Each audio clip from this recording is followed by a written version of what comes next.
What's up, friends? It's your boy Zach Miller. Episode 90 of the 1004 show is upon us. And today, it's going to be Ryan Williams, the author of The Influencer Economy. I met Ryan via a mutual friend like 18 months ago or so. Read his book then.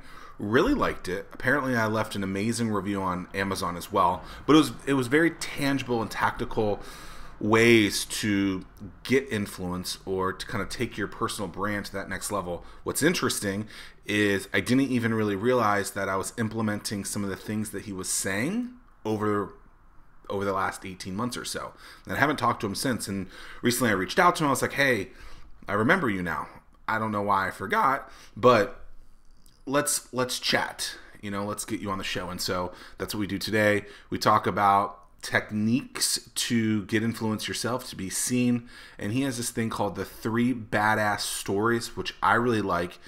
It's about saying the same kind of story over and over again when you're talking to a new network, instead of trying to challenge yourself to figure out what new thing can you say. Keep saying the same things over and over again, and it really makes a lot of sense.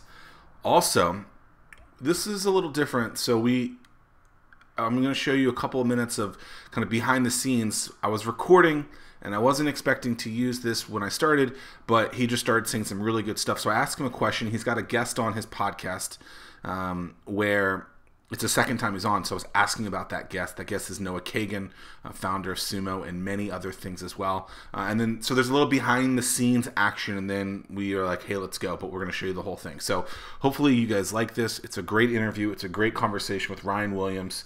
We do a deep dive into really how to get influence and to be seen and some strategies around that. So appreciate you always being here, and I think you're going to like this one.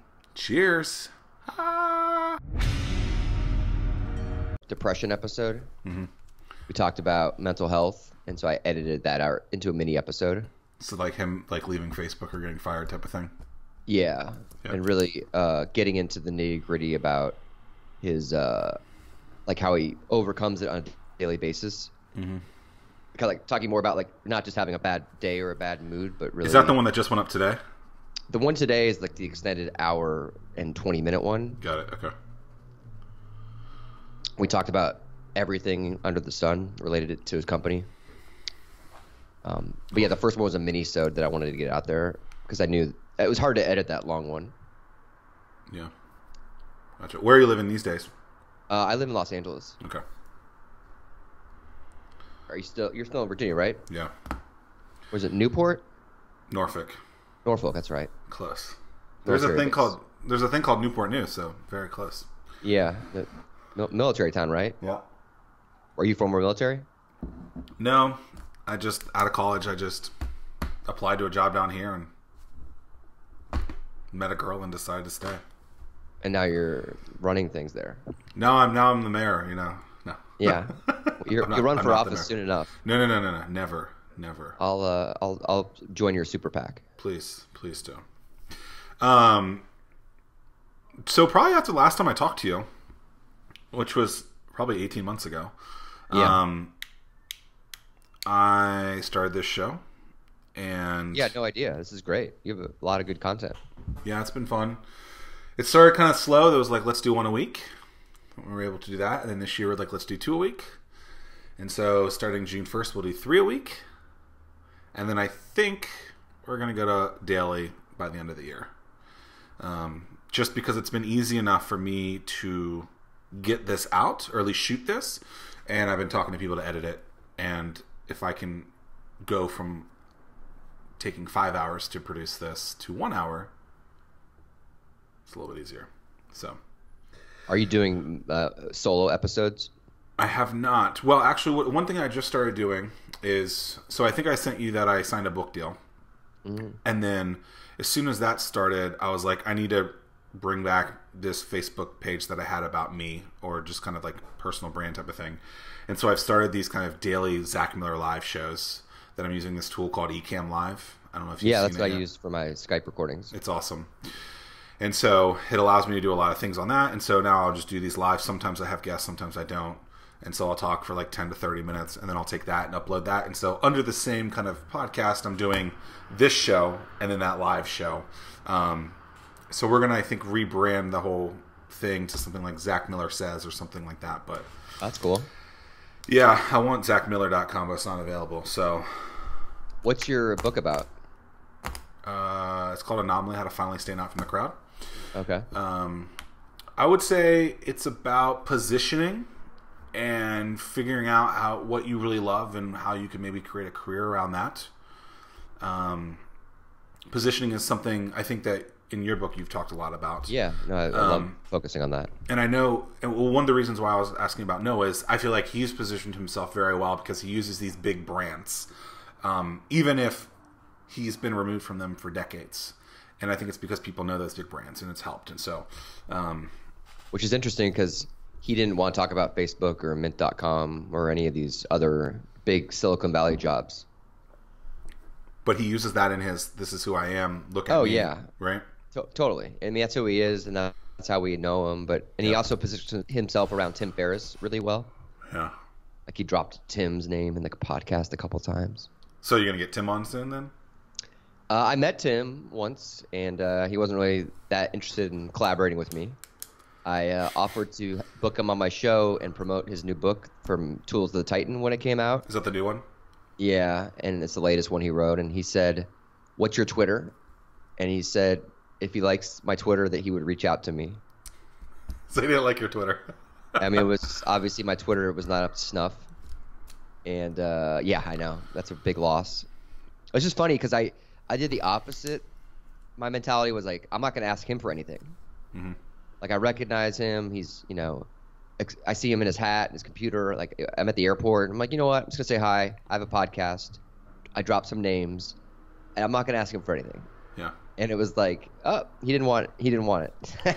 I almost think, and I've been recording this whole time, but I wasn't going to start. But let's just start going. Let's do it. Okay. Cool. Yeah.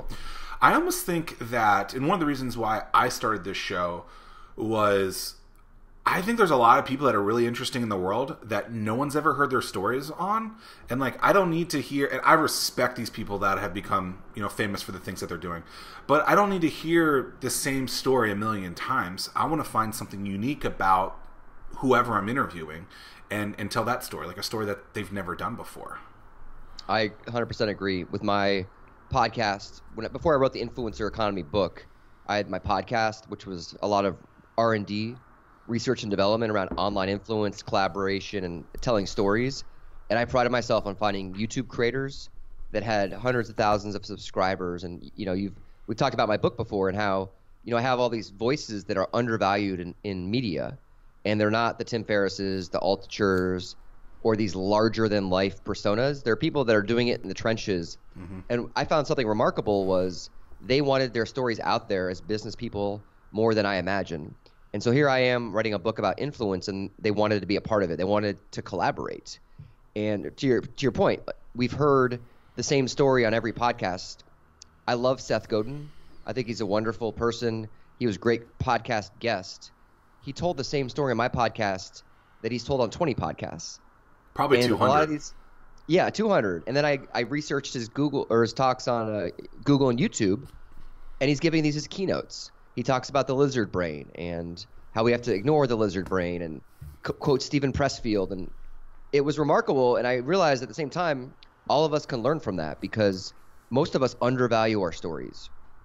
And they don't have platforms like you and I to share what they've experienced, to collaborate and tell those stories. So until you start telling the stories, you're not going to get better at them. And that's why, it's like hearing Beethoven, right? Like Beethoven, you hear that same song over and over again, it elicits the same feeling.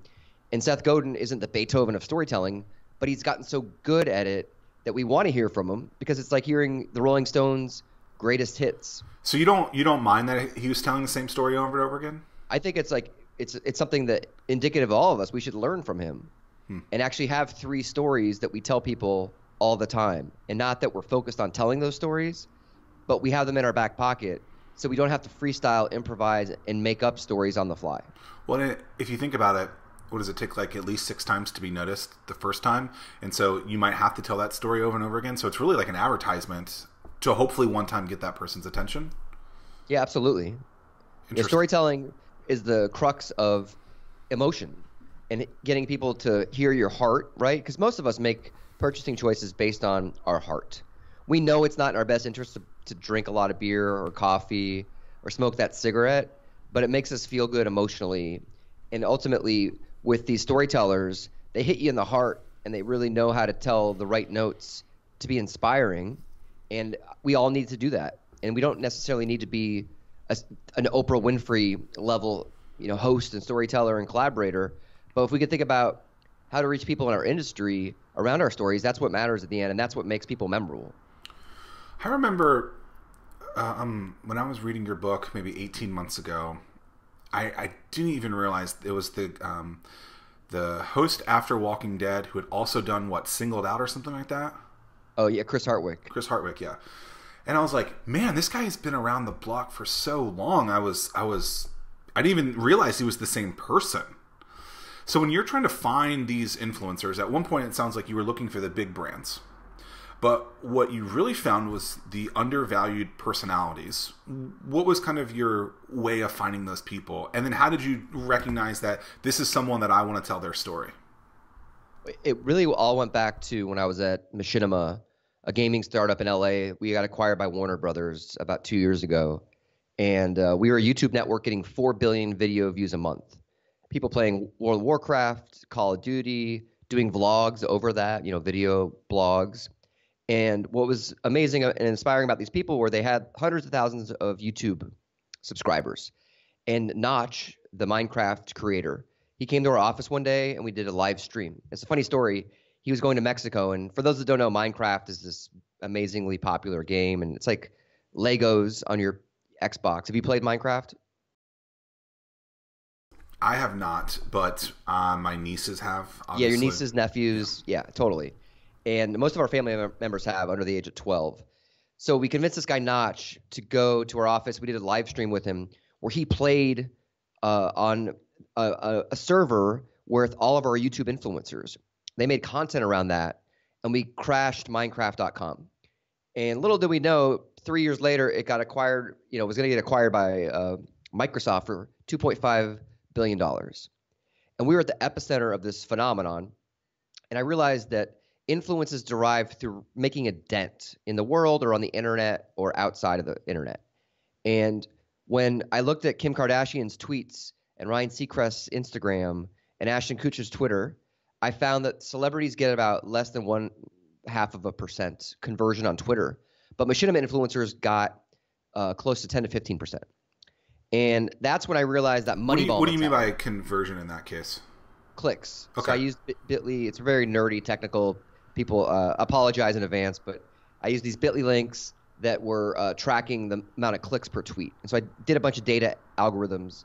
I spoke at Google last spring, and I gave a talk on this, where I found that true influences online is they convert 10 to 15% of their community on social media, that's video, podcasting, webinars, and the like. And that's just clicks. That's not money. So I found that, getting back into this influencer category, there you have to find your money ballers and look for the undervalued influencers and the people in your business category that aren't sexy.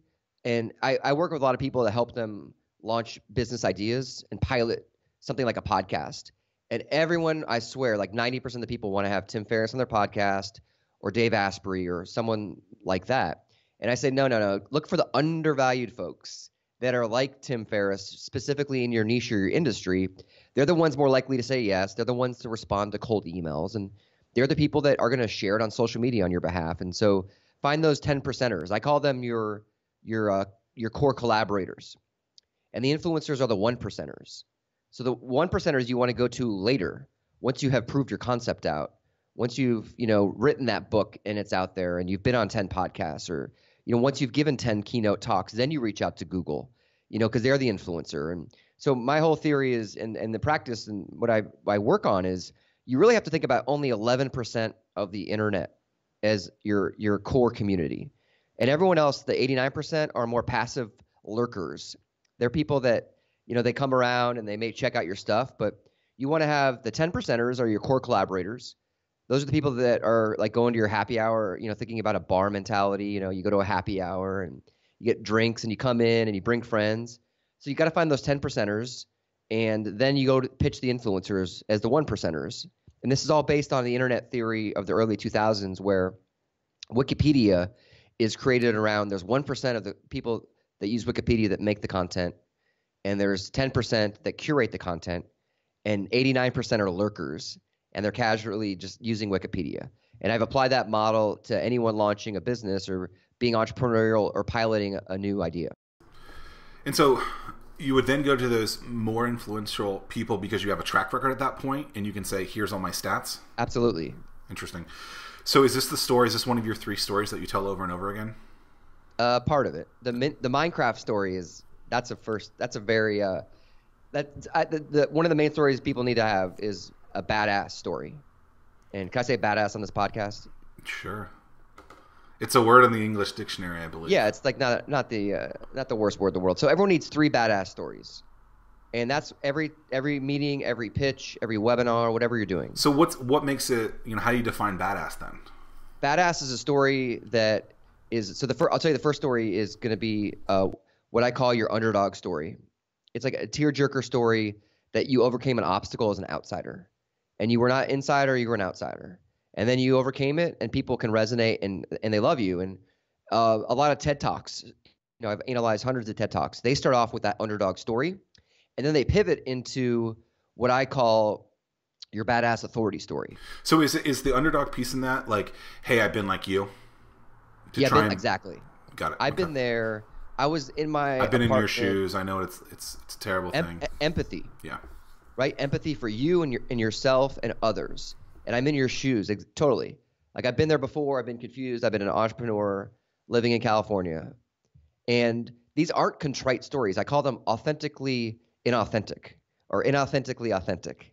Because if you go to watch any talk show, from Ellen to Colbert to back, to Arsenio Hall and Johnny Carson and Steve Martin and all these people that hosted talk shows back in the day, actors and performers, musicians have the same story they tell. It's rehearsed, it's scripted, it's written out, and we need to learn from them and realize you can still be yourself, be authentic, and be real, but understand that you need to tell the same story every time and don't go off and make things up, freestyle, or even improvise.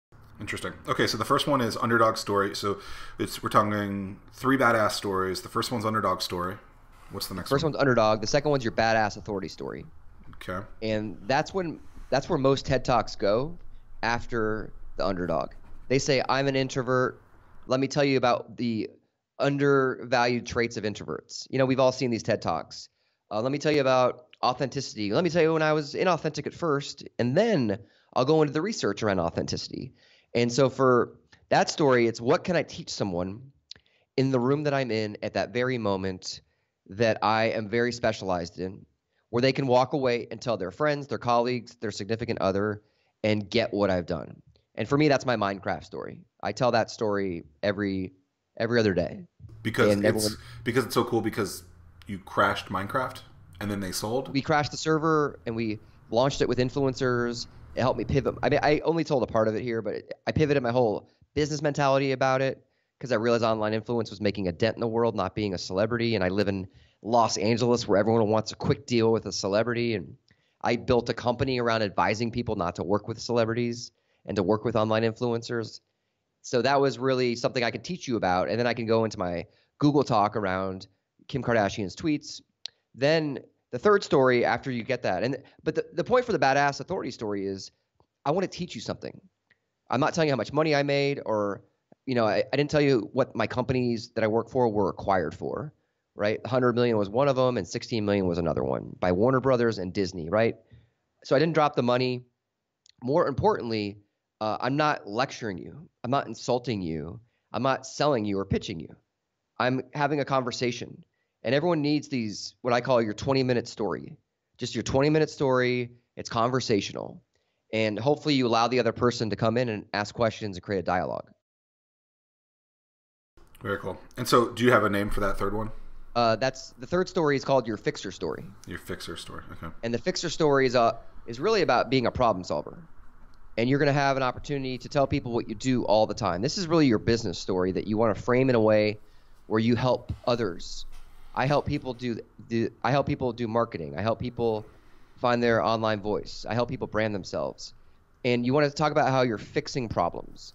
And the worst, I'm sure you meet these people all the time, Zach, where you talk to someone and you ask them what they do and they say they make six figures. Like, that's the worst, right? When they're like, I make six figures. I went to an event. That doesn't really answer the question. No, it's a terrible answer. Yeah. The funniest response I got when I asked someone, what they're up to, I'm at a dinner. It was an influencer dinner, important people, at least perception-wise, were there. I asked this guy what he's up to. He helps six-figure business people make seven figures. And I was just like, man, you are a roach repellent. Like, you sprayed your body with repellent, because I don't want to talk to you anymore. Nothing is a bigger turnoff than someone saying, oh, we get $20 million in revenue within the first 5 minutes of a conversation. Which is such a misleading number anyway, because they could spend $22 million of that in expenses. Right. So I always thought that high level number, I'm like, okay, so like, why don't you tell me how much profit you make? What are you hiding here? Yeah. Yeah, I totally agree. And that's where this story is great, because, it's based on Winston Wolfe, from Pulp Fiction. He's the fixer. And you have Olivia Pope from Scandal. She's the political fixer. And it's like solving problems for people is so important. And my father-in-law is a boiler repair service guy. He's a company based in Raleigh, North Carolina. And he always advised me, he doesn't understand what I do on the internet. The guy, I love the guy, but he knows barely how to use Google. And he says you got to solve problems and find pain points. So really the fixer story is about what pain points you're solving for people, and framing that in the way that you're eliciting people to decide, hey, I want to work with you, but I have to come to that conclusion on my own without you selling it.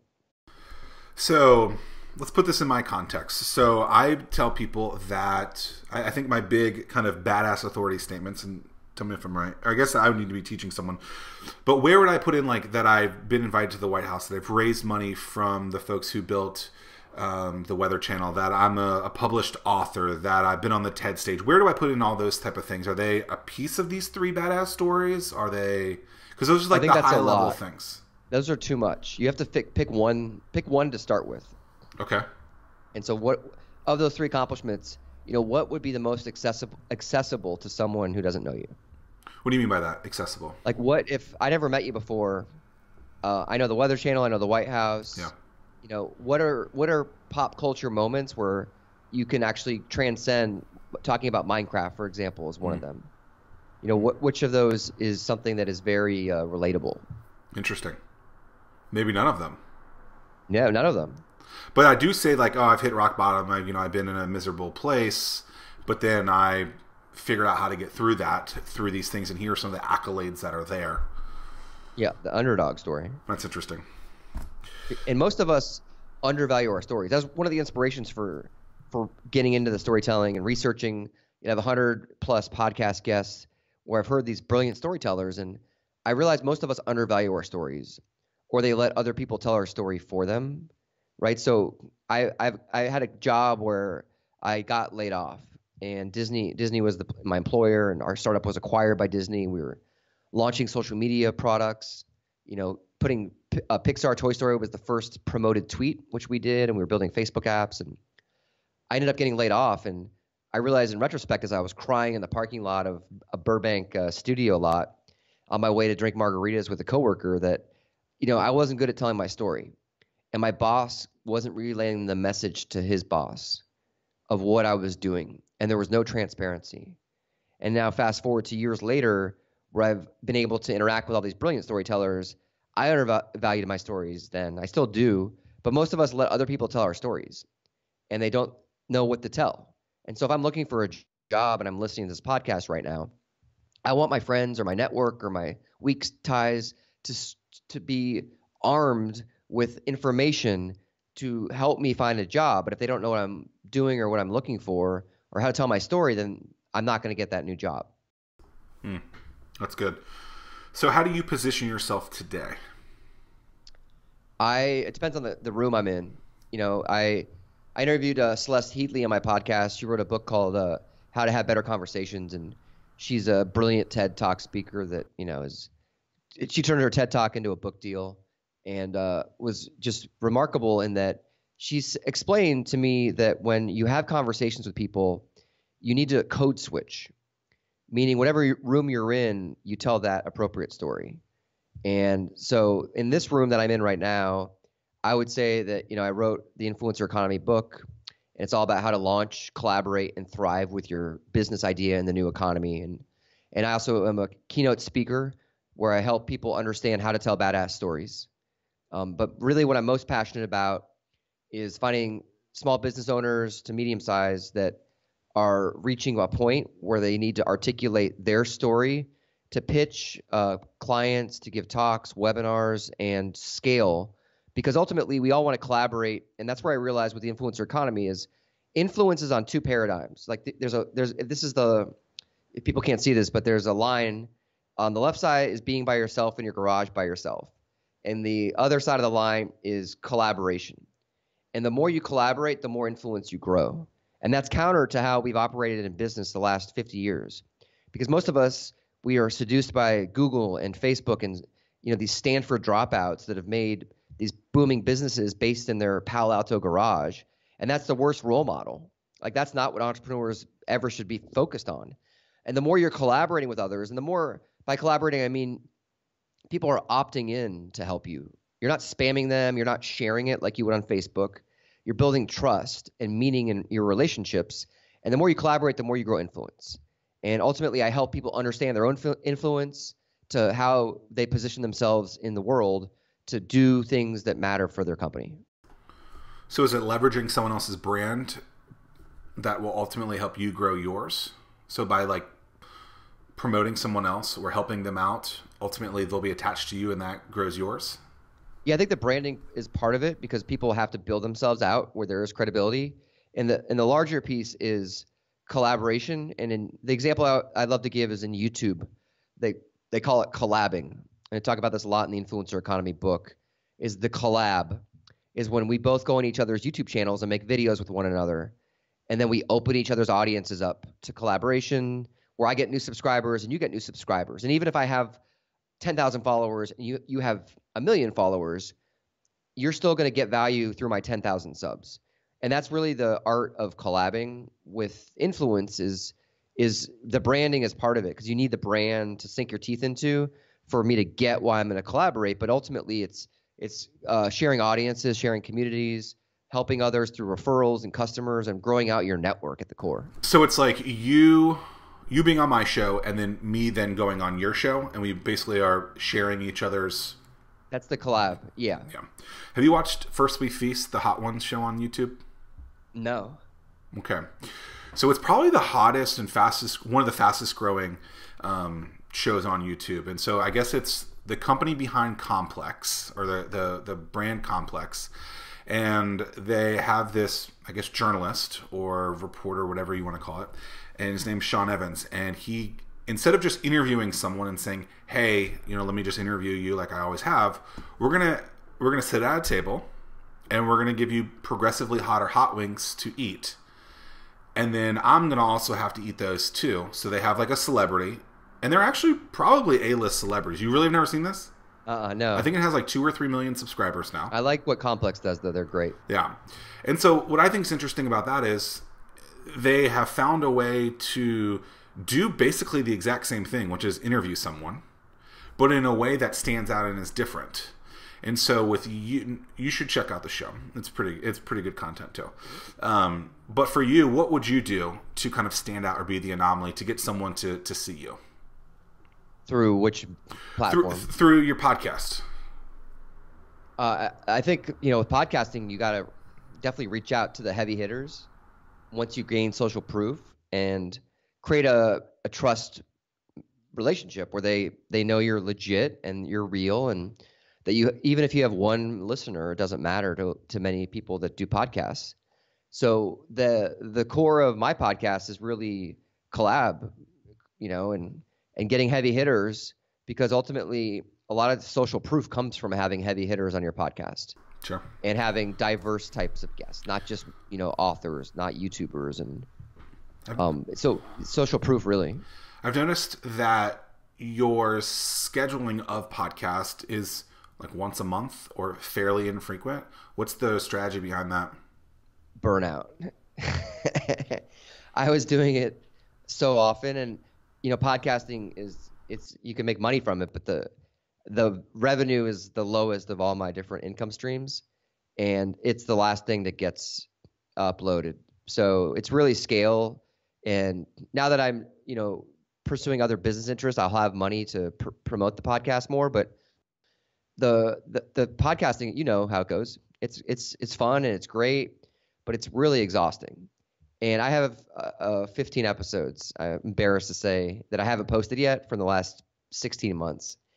And Noah Kagan interview I just posted recently.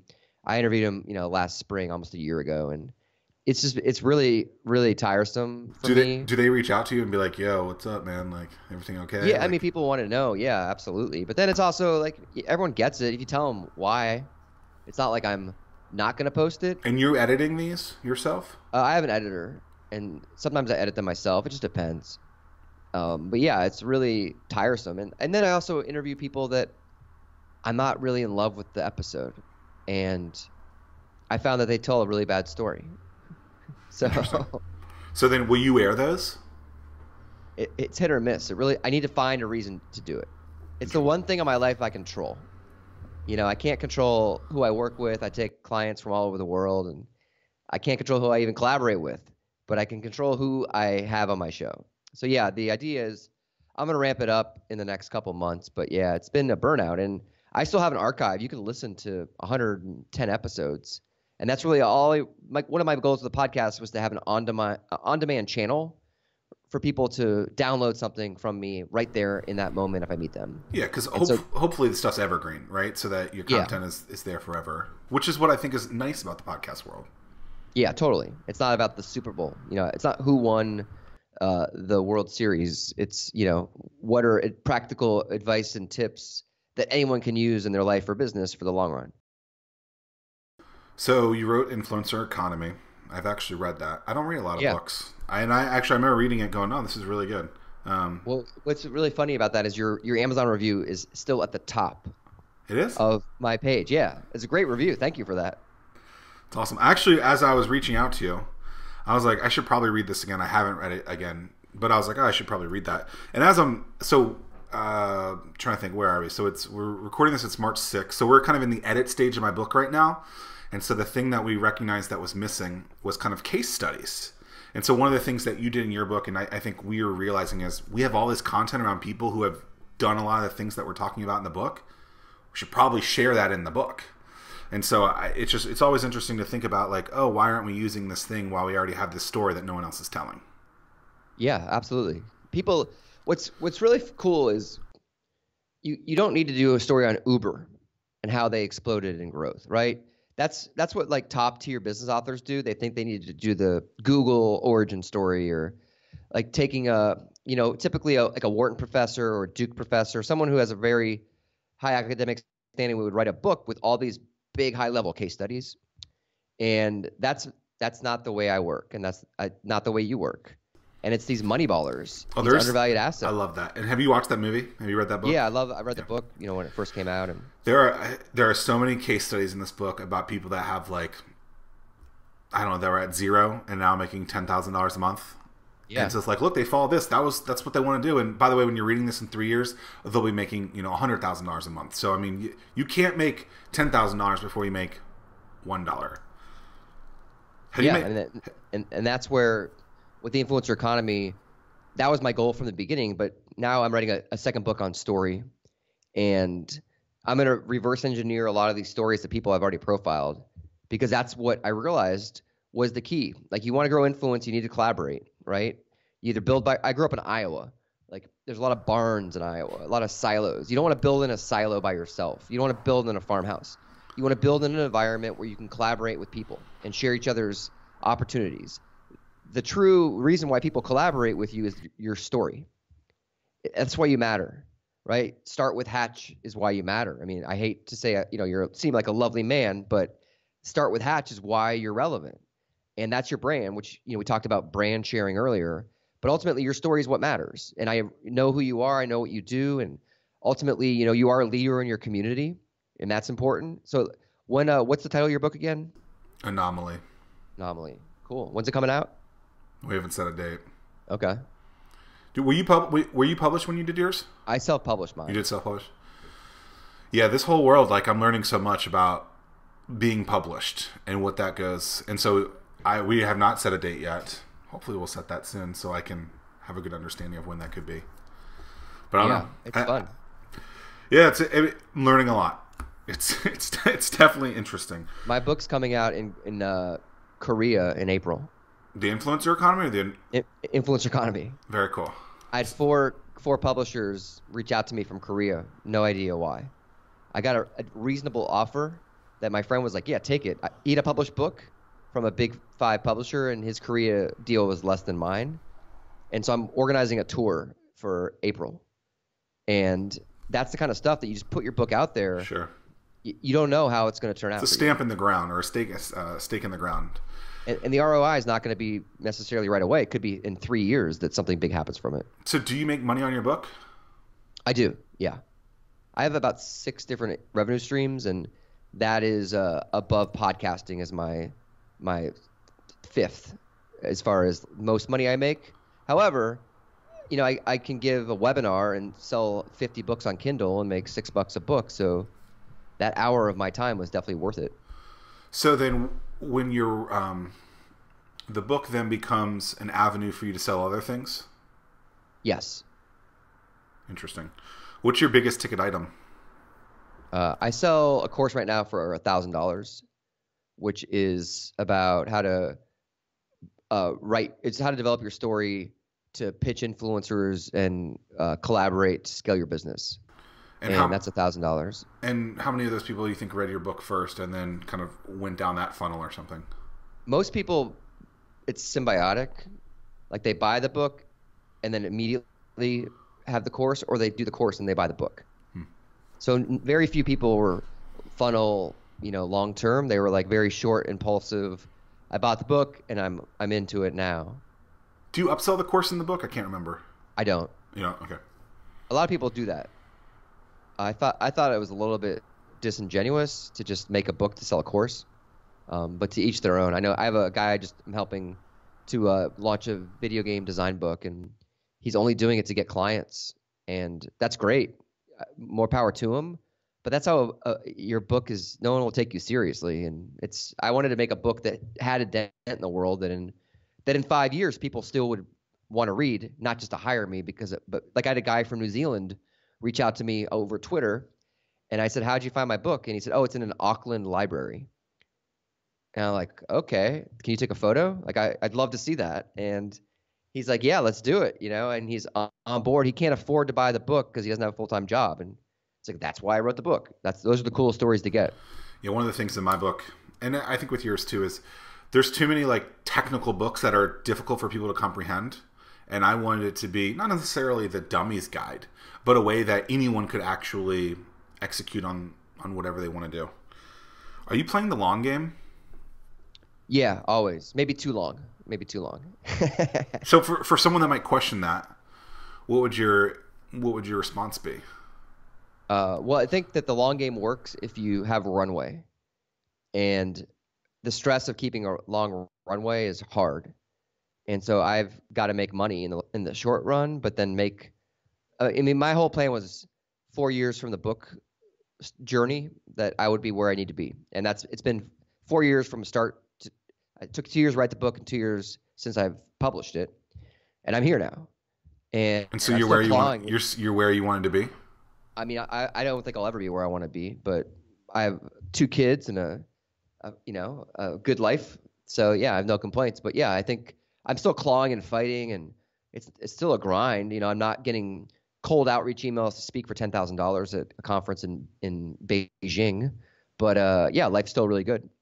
You have to email those people to get that talk? I do, yeah. They're not finding me in YouTube.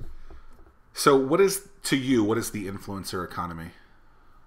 It's really the book started out as thinking, okay, influencers need to build companies, brands, and businesses. How do they do that? How can we learn? And I realized that the word influencer, has been stolen by a lot of YouTubers and Instagrammers and video makers for getting paid to do product placements. And I'm not in that world.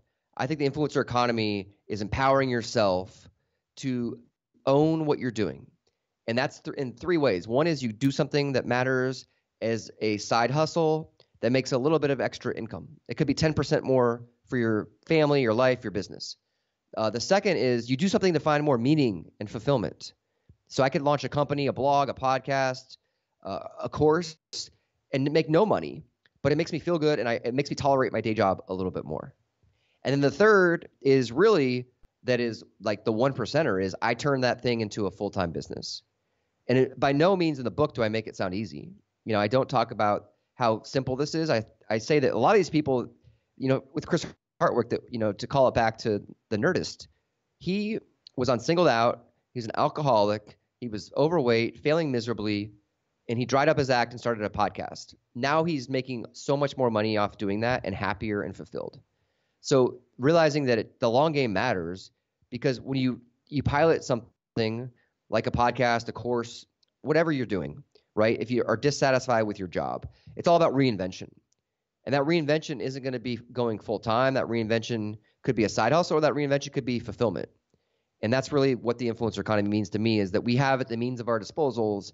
Like, how many former lawyers do you know that are now writers?